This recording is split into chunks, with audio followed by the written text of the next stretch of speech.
Eu estava aqui conversando com eles, né, que esse mês de janeiro está muito em alta, janeiro branco, e que eu sempre procuro, naquele mês que tem evidência, conversar com alguém que esteja da área, né? Então, eu pensei em você, que eu já tinha pensado várias vezes, porque a gente já se conhece de WhatsApp. Infelizmente, ainda não tomamos um café ao vivo, mas em breve tomaremos. Se as E crianças deixarem, a gente... as crianças deixam. A gente bota os meninos para brincar.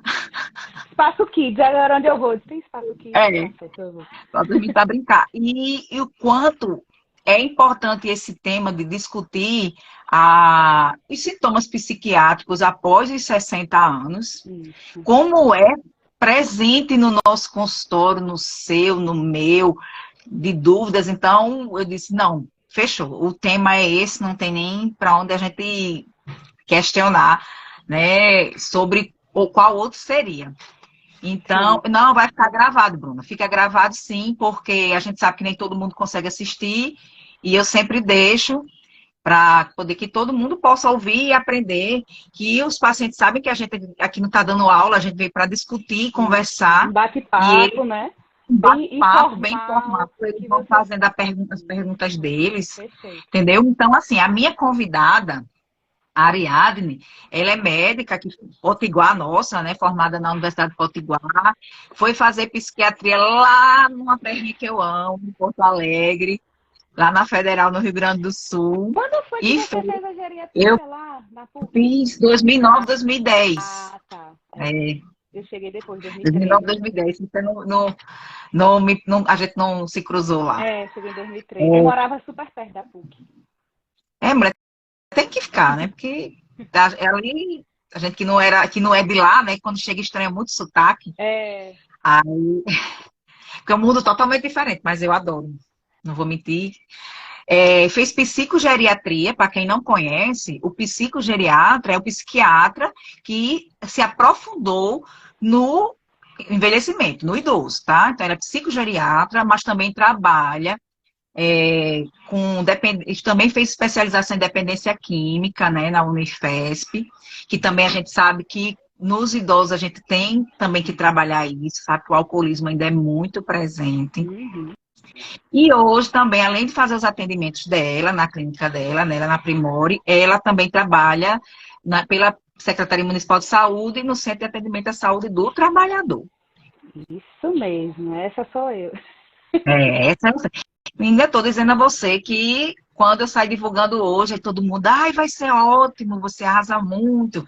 Eu já sei que seu trabalho, lhe acompanho, nós temos pacientes em comum, Isso. então, assim, eu sabia que ia ser sucesso, todo mundo ia gostar. Ai, que Então, bom, fico Ariane, feliz. fale um pouquinho sobre a sua experiência, o que é que você pensa em conversar aqui com a gente, porque as perguntas vão saindo e eu já tenho Isso. várias aqui anotadas, mas você pode fazer uma breve introdução. Eu acho que né, assim, puxando a sardinha bem para o meu lado, né, acho que seria interessante a gente conversar sobre, primeiro, né, que as pessoas conhecessem essa área da psiquiatria, né, que é a psicogeriatria, que é uma área assim, realmente onde a gente acaba a gente foca né, no processo de envelhecimento e como os transtornos mentais se apresentam nessa faixa etária. Isso. Porque, vejam, existe detalhes, existe peculiaridades dessa faixa etária. Então, uma depressão, uma ansiedade que a gente tem no adulto, né, até na criança, é totalmente diferente do que a gente vê no idoso. E a dificuldade das pessoas reconhecerem o idoso adoecido mentalmente, né? Porque acabam tendo aquela ideia de que, porque é do É normal envelhecimento, da idade. é senil. Olha, quando eu escuto esse negócio, eu já me dá sabe? E aí, assim, eu acho que essa live, essa conversa nossa vai ser muito importante para a gente ir desmistificando isso. As pessoas irem, o que a gente chama né, na psiquiatria de psicoeducação, de conhecer os processos de adoecimento e conseguir identificar, né? Porque hoje a gente tem, não é como antigamente, enfim, que a gente não, né, tinha pouquíssimo arsenal terapêutico, hoje a gente tem muitas medicações seguras, né, idosos, que a gente usa, que não interage com outros fármacos, que a gente sabe que na geriatria tem a questão da polifarmácia, mas se for um idoso que a gente precise fazer combinações e uso de psicofármacos. Hoje em dia, a gente tem mais, a gente tem drogas mais modernas, né? E assim, as pessoas precisam, como é que eu posso dizer? Atentar e dizer, poxa, isso aqui não é normal, né? Eu vou buscar ajuda, né? Meu pai, minha avó tá esquecido, vamos botar assim, por exemplo, né? Aí, então, não, mas é porque é da idade, né? O bichinho já tá com 80 anos e tal. Certo, a gente vai ter algumas questões próprias do envelhecimento, mas alguns critérios, alguns pontos importantes do envelhecimento a gente não pode negligenciar, mas também tem outras coisas que a gente tem que ficar de alerta, né? Então, acho que a ideia é a gente trabalhar isso, educar as pessoas a entender o que é normal, o que não é, né? E essa psicoeducação, tá me ouvindo? Tô. Pronto, porque ficou pensando. E essa psicoeducação é justamente um dos motivos de estar fazendo lives, entendeu? As pessoas, às vezes, têm uns mitos com algumas especialidades, e psiquiatria A é uma que psiquiatra. tem, assim, a gente tem que levantar uma bandeira todos os dias, né? Para entender que a psiquiatria do passado é totalmente, como você disse, diferente da psiquiatria de hoje, e a psiquiatria não vai tratar só, como os pacientes dizem, loucura, né? Na Louco. verdade, não é. Hoje mesmo, eu vi uma paciente que eu já conheço, Uhum. eu já vi algumas vezes, e hoje ela estava extremamente apática, chorosa. E a família dizendo que achava que aquilo era normal dela. Aí eu disse, minha gente, hoje vocês vão ter que assistir a live do meio-dia, que não tem condição. Assim, achar que a tristeza e a A indiferença que o idoso vai apatia, sentir, que né? vai estar É normal. falado, é normal, que não é. Não é normal do envelhecimento a pessoa ser triste, não é normal do envelhecimento. As pessoas vão ter dificuldades e adversidades, mas isso não é o caso de dizer que isso é normal. Muito bem, é isso mesmo. Né? Uma apatia, uma tristeza, assim, eu vou até entrar nessa questão dos sintomas, então vamos imaginar assim, depressão, né? Depressão é algo que o pessoal sempre acha que o idoso vai ter, né? Que é normal do envelhecimento.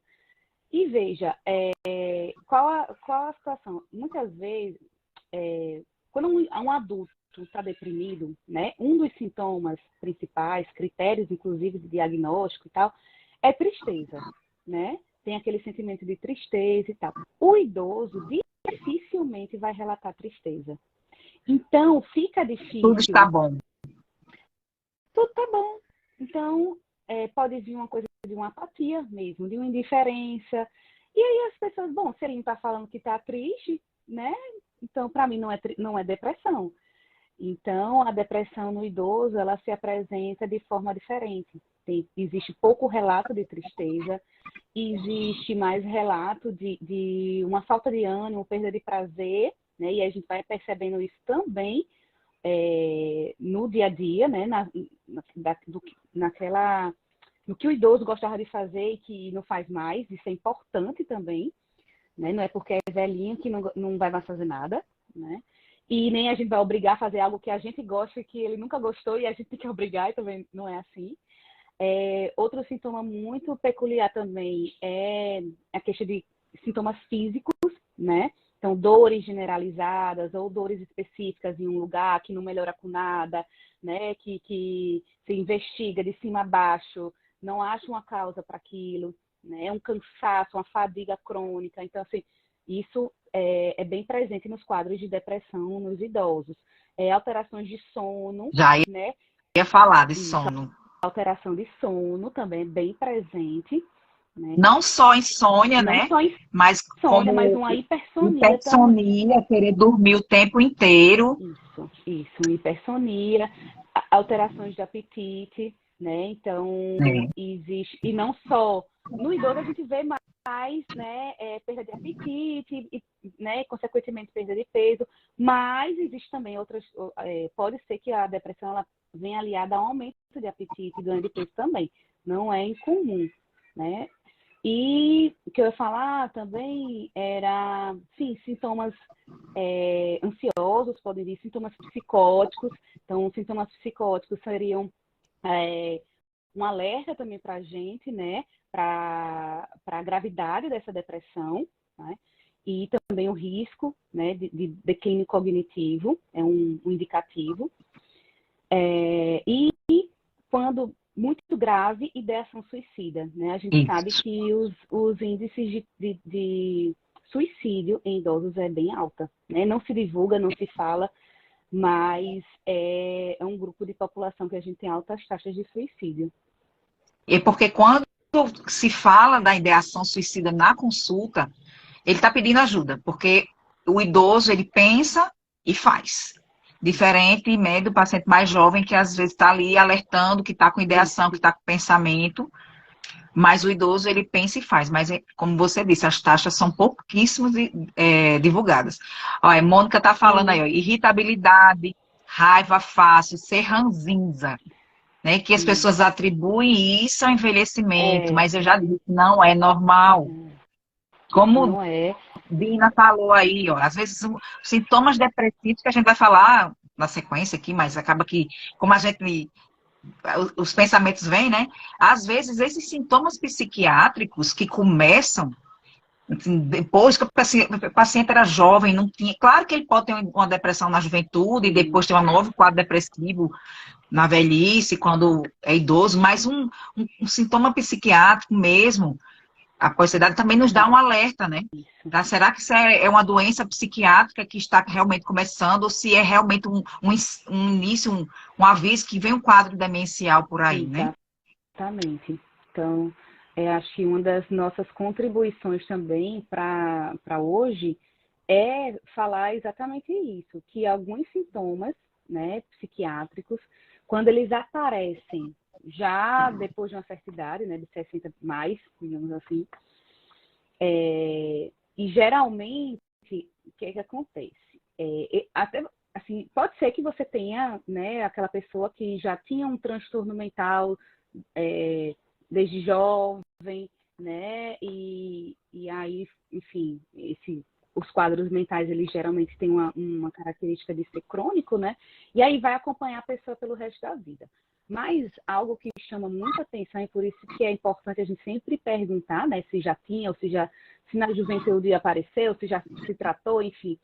Mas quando você tem um quadro psiquiátrico, seja ele depressão, ansiedade, quadro psicótico, alteração comportamental, qualquer que seja ele, dependência, enfim, e que se iniciou pontualmente após os 60, 65 anos, corre atrás, tem que investigar. Essa pessoa não pode ser tratada puramente com o psiquiatra, tem que ser avaliado do ponto de vista cognitivo, né? Avaliações, porque pode ser o início de um quadro demencial.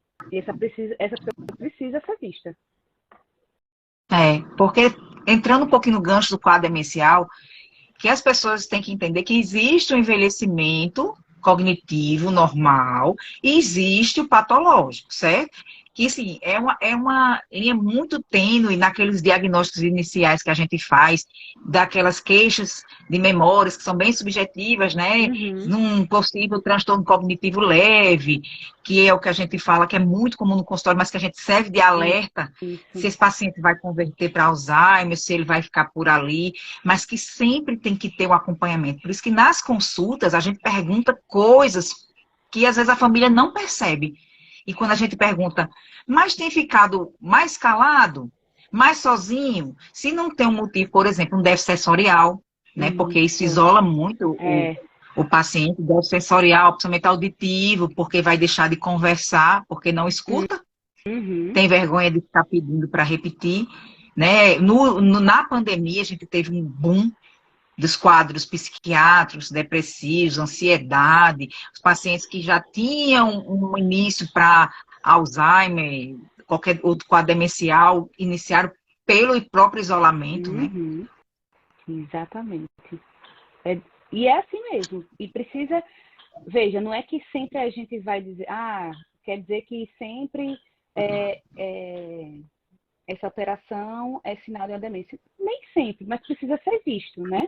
E aí, às vezes, e acompanhado, né?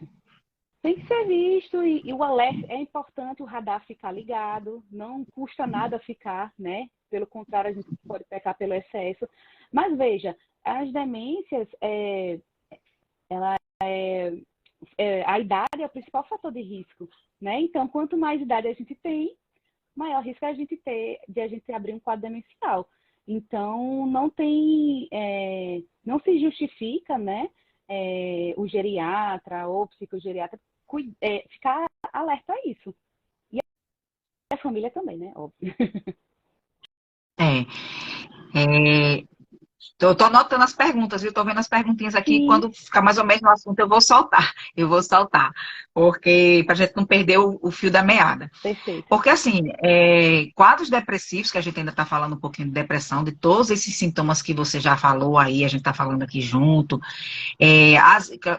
essa história de ficar mais ranzinza, ou então diminuição da crítica, né? A pessoa fica mais crítico, mais impaciente, e a primeira pergunta que eu faço, sempre foi assim? Isso, Essa perfeito. personalidade era assim? Porque a pessoa, de repente, tem um comportamento, um temperamento tranquilo, e de repente, de uma hora para outra, começa a ficar mais impaciente, mais intransigente, mais impondo vontades. Não, minha mãe sempre mandou em tudo, em muito, certo, mandou.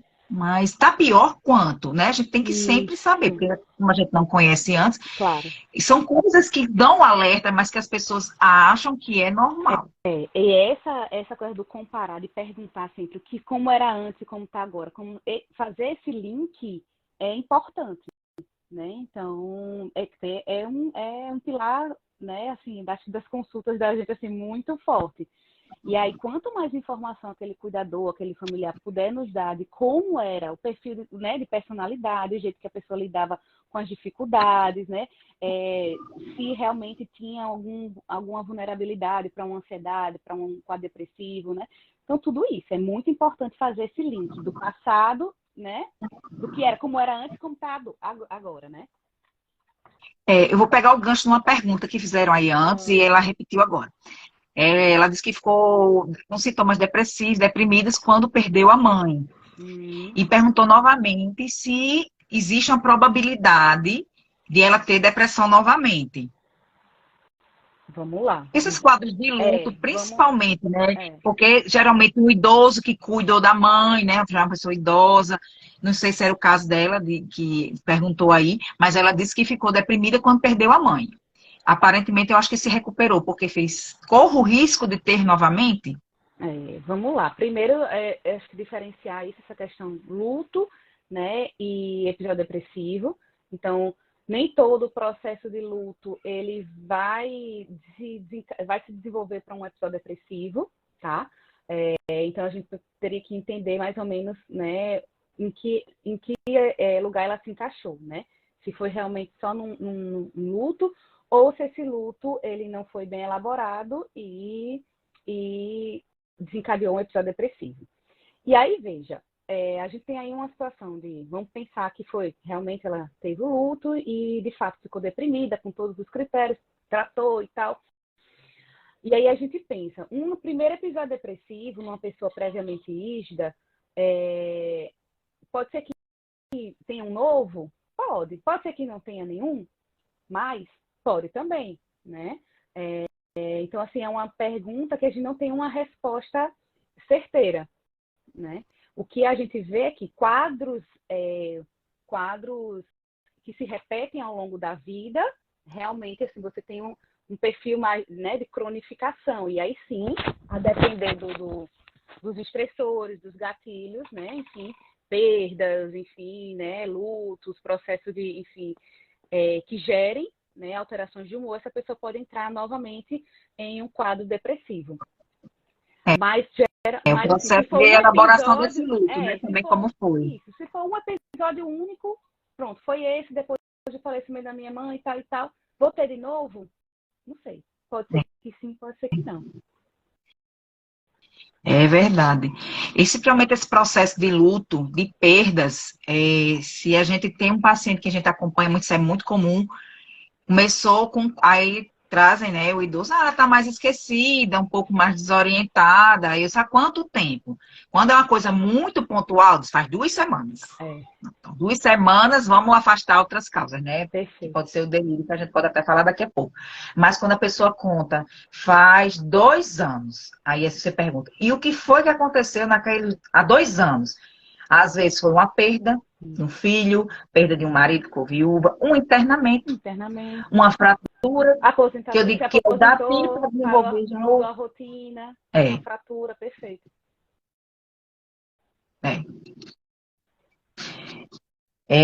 Eu acho que a gente poderia entrar um pouquinho, falar um pouquinho de ansiedade, né? Porque tem algumas perguntas sobre se é normal, se todo idoso é normal ser ansioso, preocupado com os filhos.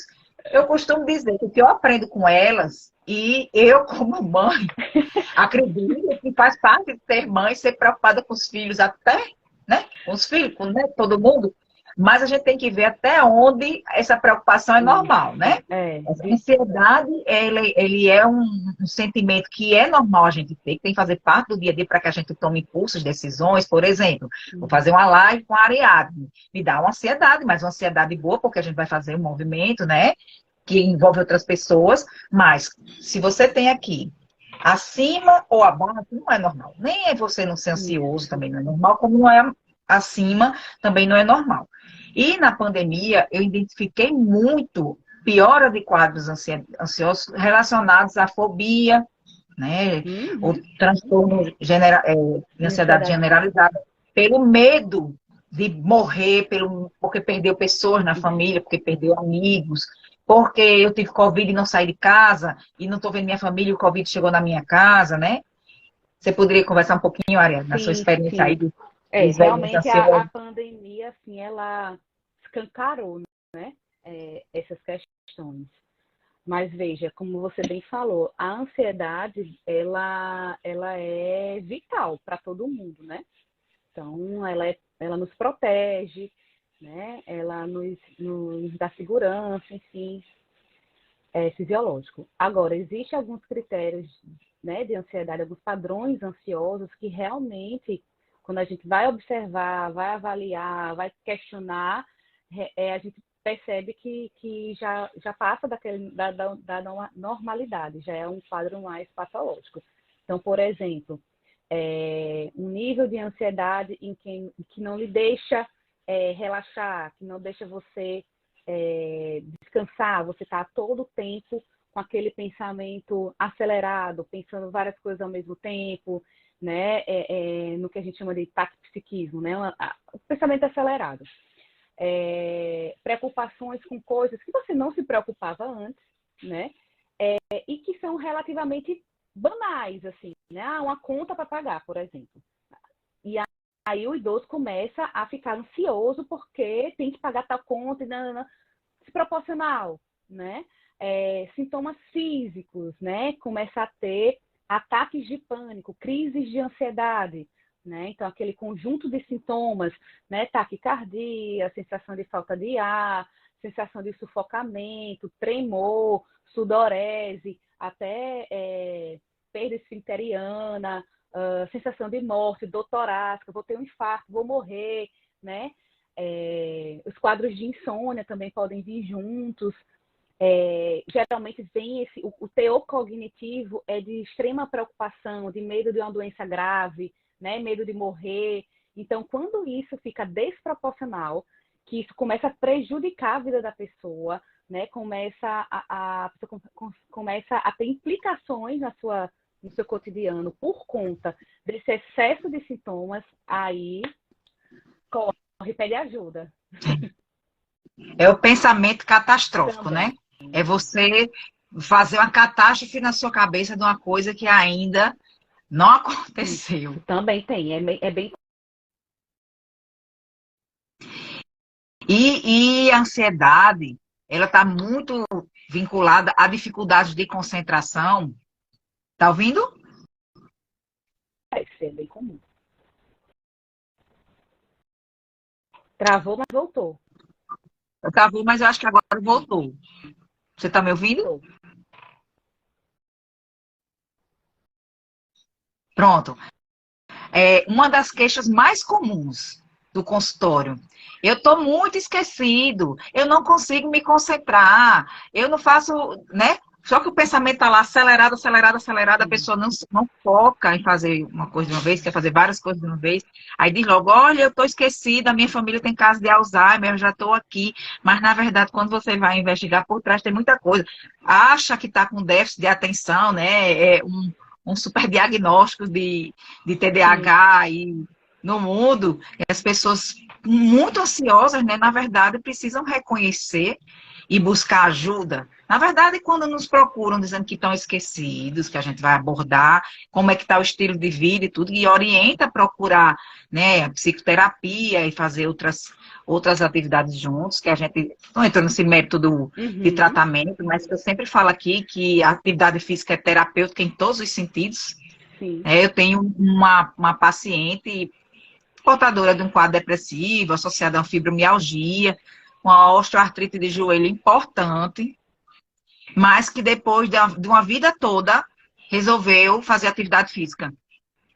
No começo sofreu porque doía os joelhos, né, para começar a se adaptar, e começou a Uhum. fazer do jeito que podia, fortalecer a musculatura, perdeu um pouco de peso e já melhorou a questão das dores, né?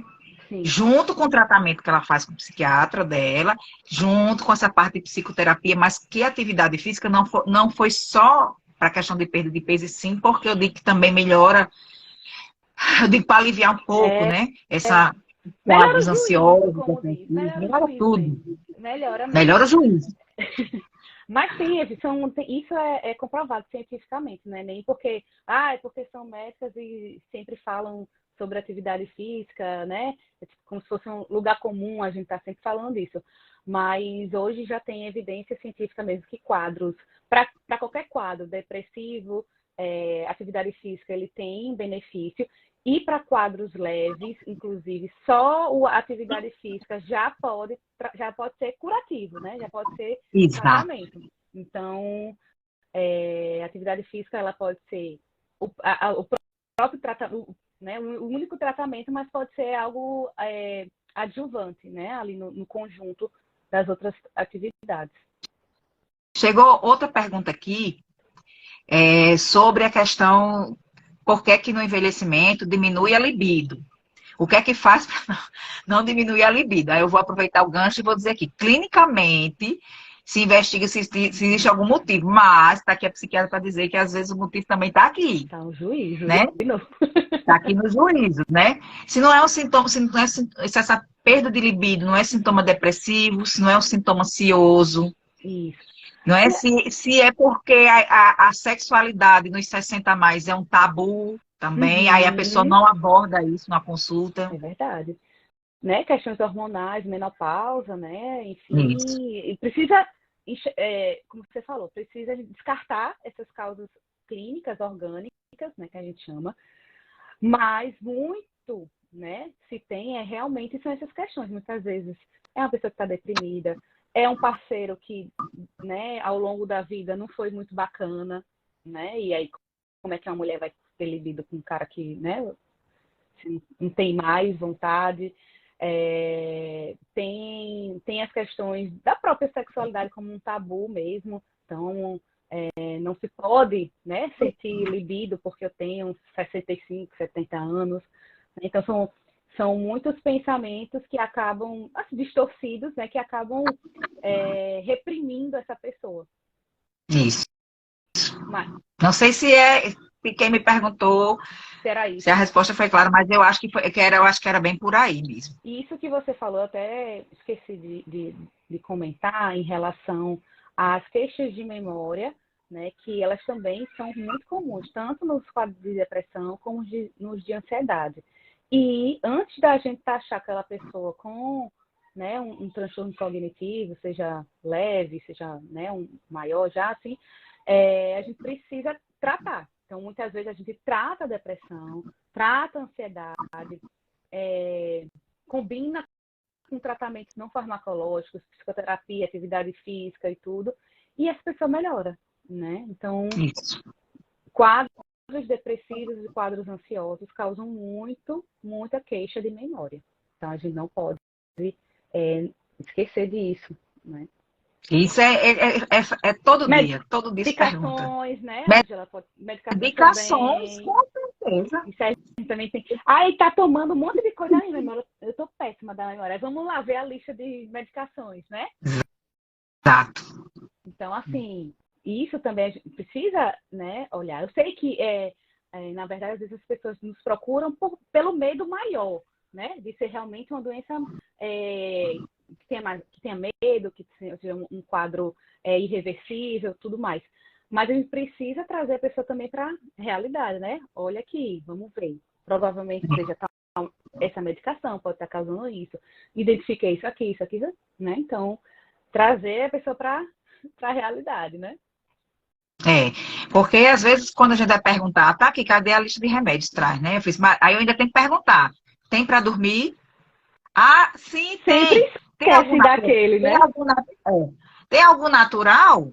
Tem alguma vitamina que você tem que sair buscando um monte de coisa, que às vezes só diz o da pressão, da diabetes, mas vai falar do de dormir, né? Que os de dormir, eles gostam muito, mas que a gente sabe que é um dos, né? Mas vão atrapalhar a memória deles. Eu costumo até dizer, eu brinquei com as meninas essa semana, estava conversando com Luana e Larissa, endócrino, aí eu disse assim, quando o paciente chega a primeira vez, que traz logo o benzodiazepínico, eu não posso dizer logo de cara que a minha intenção é tirar, né? Porque Claro. senão o paciente não volta. Isso. Mas, assim, depois que a gente vai conversando e conquistando, a gente vai falar. Lógico que nos casos que tem que medicar, que tem sua indicação, tem que fazer. Mas, às vezes, a gente sabe que, às vezes, é uma insônia maltratada, uma depressão maltratada, de uma pessoa que há 20 anos alguém prescreveu e não se trata direito essa depressão Isso. e fica uma pessoa dependente de uma medicação que vai trazer prejuízo cognitivo, né? É bem importante isso, né? Também falar. Isso é quase o clássico, né? Do consultório, você chegar com pessoas usando medicações, aqueles tarja preta, né? Os bens, diazepam, clonazepam, bromazepam, prazolam. Então, é bem comum isso. E aí, quando a gente vai investigar o porquê, né? E aí a gente vê, às vezes, uma insônia que não foi bem manejada, porque aquela insônia, na verdade, é um sintoma de um transtorno de ansiedade, né? Aquela insônia é secundário a um quadro depressivo, né? Mais arrastado. E aí a pessoa perde a oportunidade de estar sendo tratada por quadro correto e você fica meio que tratando sintomas. Às vezes eu chego a falar assim, eu disse dos pacientes, eu digo, assim, olha, tu insônia, aí eu consigo identificar, né, que, por exemplo, tem uma ansiedade generalizada e aquela insônia em decorrência da ansiedade e tal. Aí, assim, para exemplificar o porquê que o benzodiazepínico, naquela situação específica, né, de induzir o sono, não é benéfica, eu às vezes faço uma analogia. Eu disse, olha, quando você está com a garganta inflamada, tem lá aquela garganta, aquelas placas, né, que tá com febre e tal, você tem indicação de antibiótico, não tem? Mas aí você fica usando, às vezes, um anti-inflamatório e não resolve. Você fica só mascarando. Então, é mais ou menos isso, né? Também tem aí que falou, né, a questão da higiene do sono, também é outra coisa que a gente precisa treinar as pessoas para isso, né? E o que eu ia falar, acho que era isso, desse cuidado, né? De olhar. E assim, lembrar que sempre há possibilidades da gente fazer retiradas de benzodiazepínicos, substituições, né? Claro que vão ter situações em que a gente vai precisar usar o tarja preta, como, por exemplo, você pode me perguntar, qual é a indicação formal para isso? Crises de pânico, crises de ansiedade, né? Então, é a indicação formal ali. Você está autorizado cientificamente para usar ali, né? Então, assim, quando está nesse contexto, um bom profissional vai dizer, olha, a gente vai usar por tal período, assim que você melhorar, a gente vai programar uma retirada dessa medicação, porque a outra, né, que a gente está usando em conjunto, ela que vai dar uma estabilizada nesse momento que está tudo atrapalhado, né? E aí fazer essa orientação, né? Não é assim, toma e segue a vida tomando, né? E também... Exatamente. É isso que a gente tenta educar, cada um com suas indicações. Até me lembrei de outra aqui, por exemplo, existe um distúrbio do sono REM nos pacientes que têm Parkinson, que a gente sabe que pode indicar, né? O clonazepam, porque ele tem um sono agitado e, e coitado do companheiro, então é uma indicação. Pronto, isso aí é uma indicação para tratamento, mas nesses outros casos, por isso que todo sintoma tem que ser avaliado.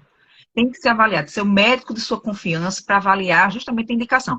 E como diz, mas faz 40 anos que eu tomo esse remédio. Tudo bem, a gente vai conversar sobre as propostas para dizer, vamos tratar e a gente vai diminuindo aos poucos. E eu juro a você que muitos pacientes ficam gratos quando conseguem se Ficam. libertar, porque vê que é outra vida. Isso. E assim, é possível, né? Eu acho que existe uma coisa. Para a gente conseguir fazer isso, eu acho que vai além da ciência, digamos assim, do conhecimento técnico, né?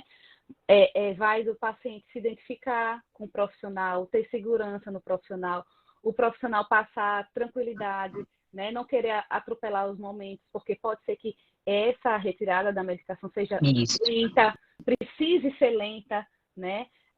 E aí ter esse cuidado, ter essa paciência, entender, né? Ter o que é empatia mesmo, porque às vezes uma pessoa que está tomando, sei lá, um clonazepam, sei lá, 4 miligramas por 40, eu não posso fazer isso, né? Ele vai ter sintomas. Então, esse combinado, né, das duas partes é muito importante. Isso facilita a retirada do remédio, a troca, né? Exatamente. Isso é importante, viu? Porque a Porque gente já recebe, às vezes, não, olha, doutor fulano tentou tirar meu remédio, não deu certo. Aí quando você vai ver, às vezes é uma forma a mais rápida. forma de tirar. Isso. É a De tirar, segurança que você de não sente. falar, né?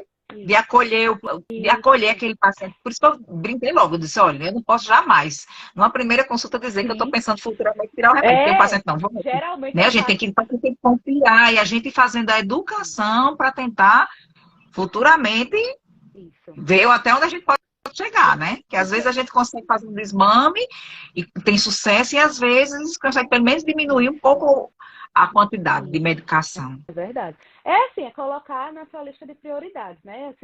Tem o idoso, você vai colocar ali o que é que você precisa, né, melhorar. E assim, óbvio que realmente o desmame de benzodiazepínico, dependendo de como né, esse uso, não dá para ser assim, realmente a primeira coisa de cara que você faça, né? Tá? É perfeito isso. É. Tem um amigo que tem mais de 2 anos. Olha, a gente ficou com nossa pauta solta aqui, ó, a hora está andando. E eu queria conversar sobre um pouquinho sobre os transtornos psicóticos, né? E a Sim. gente sabe que os transtornos de início precoce, esquizofrenia, tem um diagnóstico realmente no adulto jovem, mas que sintomas psicóticos a partir de 60 a mais já são bem alerta, né? Alterações de comportamento, né? Perambulação, um ciúme excessivo. Meu marido agora não sai de perto de mim porque está com ciúme, um ciúme que não tinha antes. E aí, Hipersexualidade, desinibição. hipersexualidade, pronto, aquela pessoa que já era tranquila e agora não, tá brincando, tirando, como a gente tirando onda mesmo com uma pessoa, vou fazendo, dando Enxerido, cantada na sendo rua, enxerido, né? enxerido, né? Ficando enxerido. Isso é engraçado, né? Que para quando esse tipo de sintoma aparece, eles procuram mais rápido. Muito mais rápido. Porque é uma coisa que em algum aspecto é inconveniente, né? Isso, As pessoas que estão é próximas. inconveniente, chama atenção, Isso, mudou, chama né? atenção, exato, né? Então, é aquela pessoa que às vezes está tendo algum quadro alucinatório, né? Que seriam ver coisas que não existem, que não estão naquela realidade, ou ouvir, né? Isso que seria das alucinações, ou quadros delirantes. Quando a gente fala transtornos psicóticos, né? Vou só voltar aqui para o pessoal entender.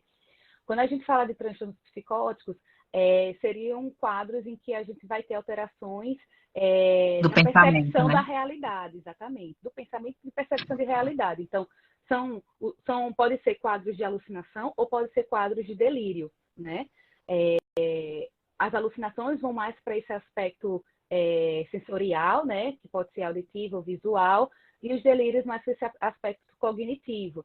Então, às vezes as pessoas trazem como ele está criando história, ele está desconfiado de que a menina que trabalha aqui em casa está roubando as coisas, né? Ciúmes excessivos, que o vizinho está não sei o quê, está botando uma câmera que está vigiando, né? Que estão querendo fazer um golpe, e, enfim, né? Então, é esse discurso que sem um fundamento lógico, né? Ou pode ter também uma misturada. Às vezes você pega um fundo de realidade, mas você cria outro com aquilo ali, né? É o que a gente chama, às vezes, de confabulação. A pessoa não sabe explicar bem o que é, e aí começa a puxar uma coisa que tem uma realidade, mas aí você inventa outra e vai misturando, fica meio que um samba de crioulo assim, né?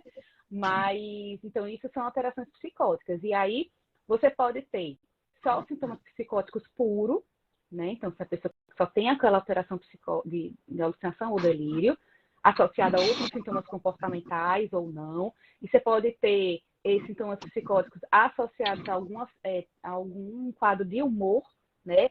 E aí a gente Uma tem depressão psicótica, né? depressão psicótica, transtorno bipolar, né? Ou, por exemplo, né? Exemplos de pode ser transtorno delirante, né? Existe o quadro de transtorno delirante de início tardio também. Que mais? Esquizofrenia de início tardio é raro, mas pode existir. E o próprio transtorno bipolar que também pode acontecer, às vezes, só com sintomas psicóticos. Então, é um grupo de sintomas que chama a atenção, né? Chama a atenção e as pessoas buscam ajuda rápido. E aí, mais rápido. E aí a gente, né, liga o alerta, porque aparecimento de sintomas psicóticos depois de 60, paciente previamente rígido, pessoa normal antes, não tinha histórico de adoecimento mental anterior, vá buscar. Se não tem ainda alteração, vai daqui a um tempo, né? É o que a gente chama de pródromos, né? De início, sintomas de início de um quadro demencial. Mas precisa investigar, né, Ângela? Se de repente Isso, porque tem assim, um tumor, tem né? a avaliação psiquiátrica, mas, por exemplo, pode ser causas neurológicas, pode ser um tumor, pode ser um quadro de epilepsia, pode ser os quadros de intoxicação alcoólica, né? Uso de drogas. Claro que assim, tem que ter uma excelente avaliação psiquiátrica e uma avaliação também clínica por completo, para ver. Mas mas é como você disse, é o que trazem o paciente.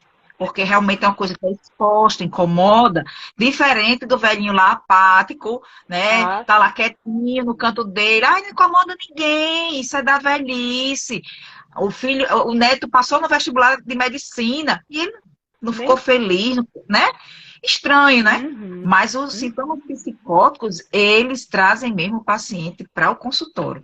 Então, realmente, eu acho que tem que ser bem avaliado, uma boa avaliação psiquiátrica, uma boa avaliação clínica para descartar as causas, até porque esses sintomas podem ser doenças psiquiátricas e podem ser sintomas de um início de uma síndrome demencial, né? Que também é o que eles vêm logo muito preocupados se é um quadro. Ah, será que meu pai está ficando senil, meu pai está ficando demente, porque está começando a ficar, como diz, enxerido, né? Ou então está com ciúme de minha mãe, né? Então tem que ser avaliado porque nem toda demência é Alzheimer, existem os outros tipos, porque para alguns tipos, algumas medicações não funcionam, para outras funcionam. Para uns, a medicação dá sonolência demais, dá queda, tá tudo. Então, tem que ser realmente avaliado pelo especialista.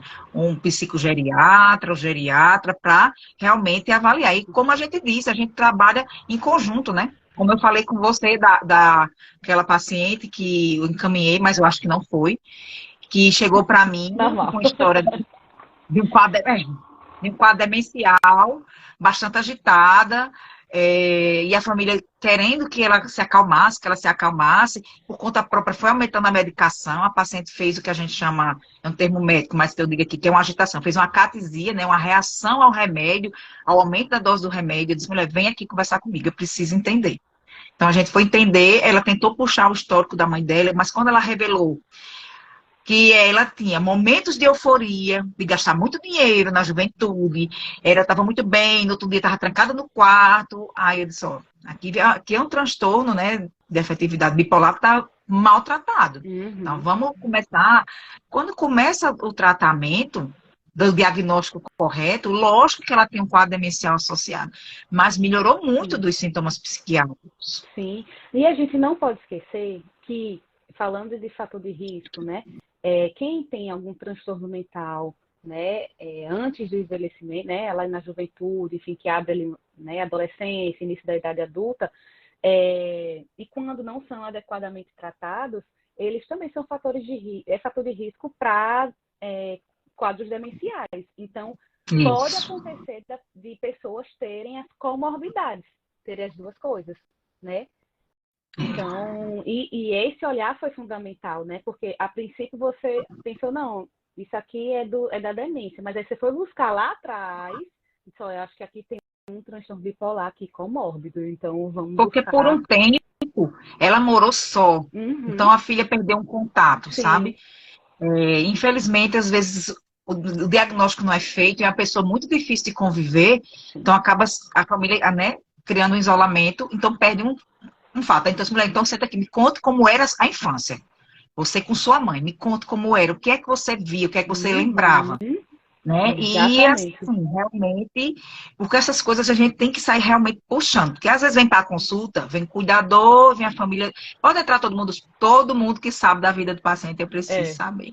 Porque às vezes pessoas sabem de mais detalhes do dia a dia, né? Às vezes do que o próprio filho que passa o Isso. dia fora trabalhando. Eu costumo dizer que as pessoas têm que vir com tempo para consulta, porque a gente vai cascavear a coisa lá de trás, os detalhes do detalhe, porque faz diferença, né, Né? para Não nossa avaliação, tem para como nosso. atender rápido. Isso, Não tem como atender rápido. É uma consulta que é demorada. Que é isso. preciso, você entender. A pessoa, o psiquiatra, dá um diagnóstico. Às vezes, na primeira consulta, não consegue. Às vezes, precisa de mais uma avaliação. Né? A gente precisa ir acompanhando esse paciente. Pronto, aqui não fecha um diagnóstico demencial, mas pode ser um transtorno cognitivo leve.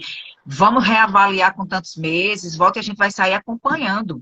Né? Até Uhum, porque a gente sabe que transtorno cognitivo leve não tem benefício nenhum da gente tratar como Alzheimer, né? Só depois se sim. converter.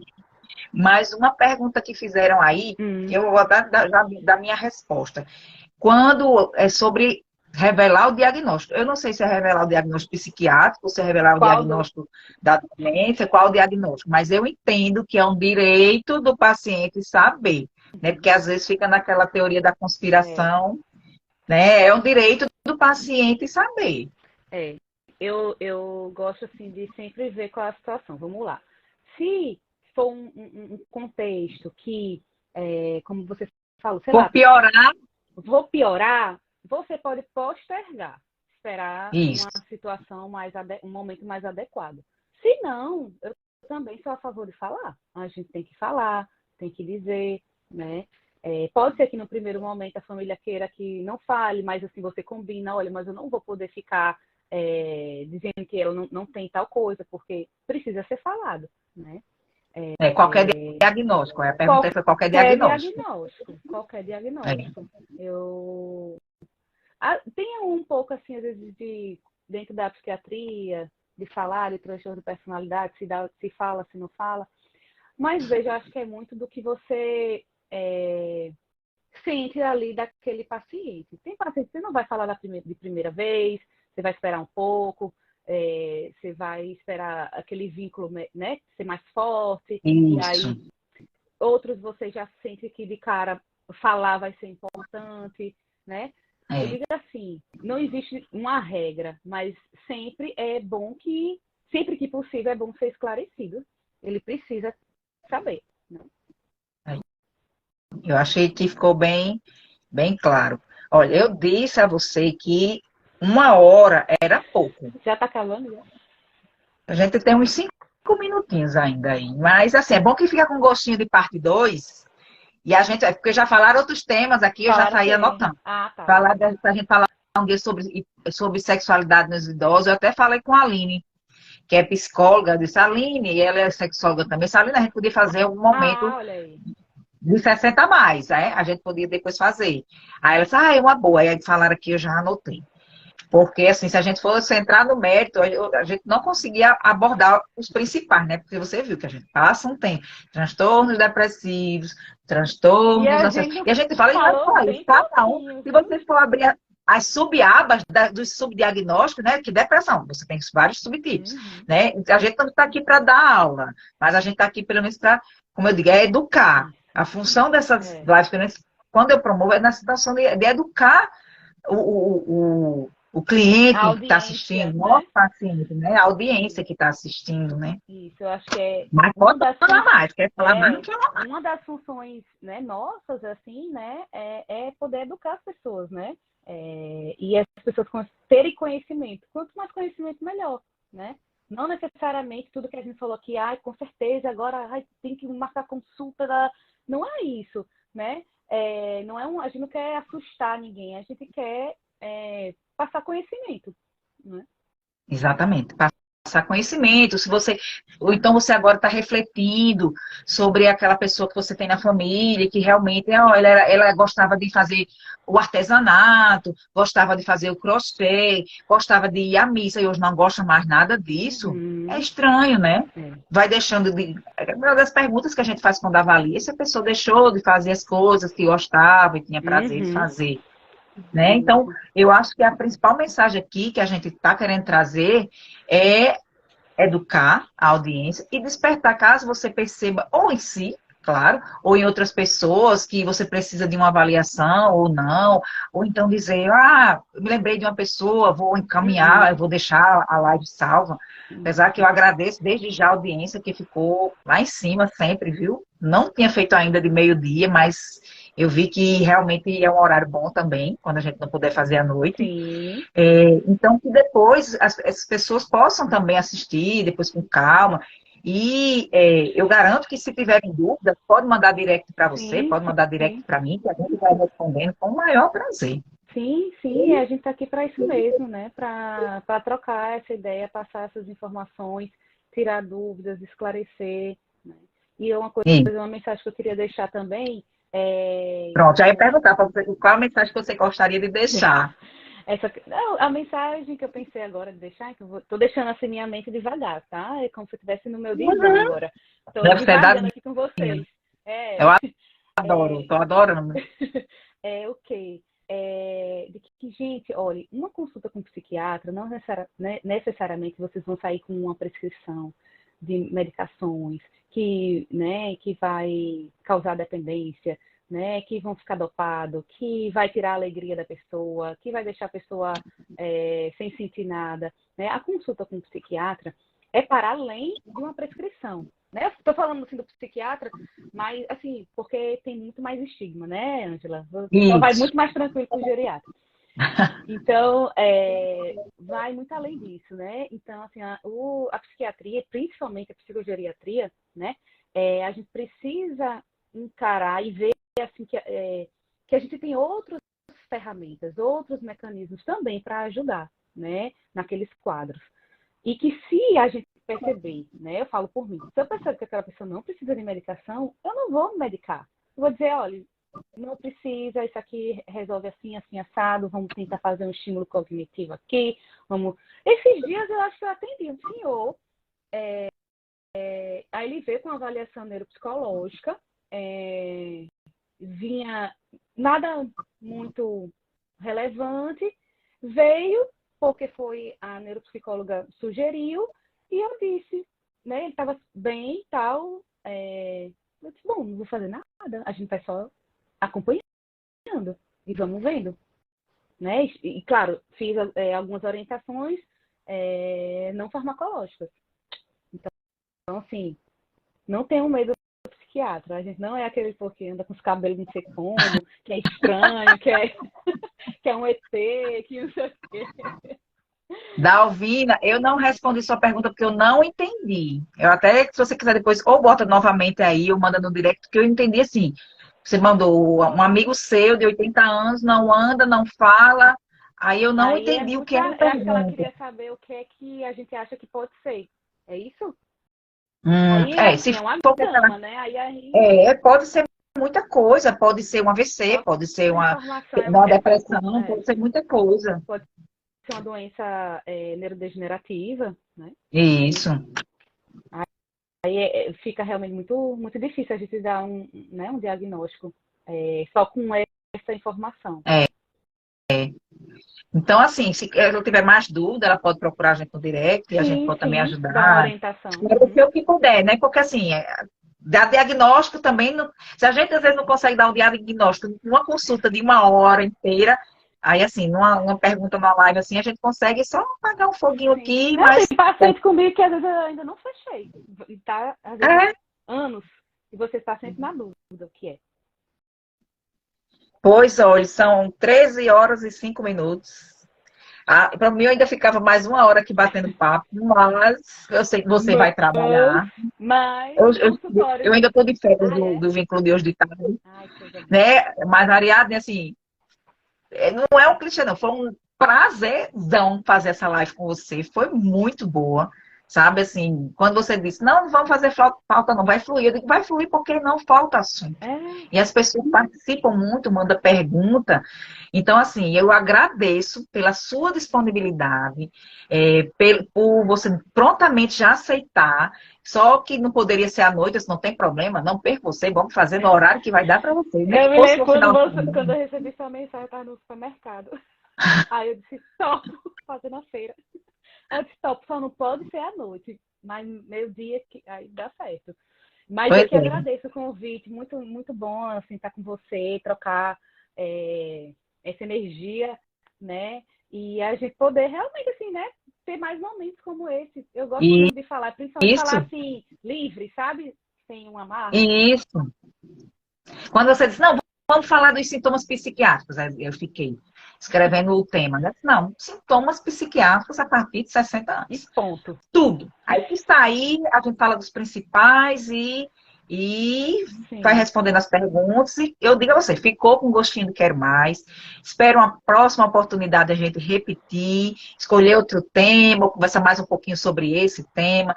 E eu espero que as pessoas que estão aqui assistindo, que entendam, né, a especialidade, entendam que existe o psicogeriatra, que é o psiquiatra que estuda os 60 mais, né, os pacientes com mais de 60 anos, e que existem, assim como a geriatria estuda o envelhecimento e as doenças próprias dessa faixa etária, o psiquiatra, que é o psicogeriatra, ele também vê as peculiaridades próprias dessa faixa etária. Perfeito. Isso mesmo. Adorei.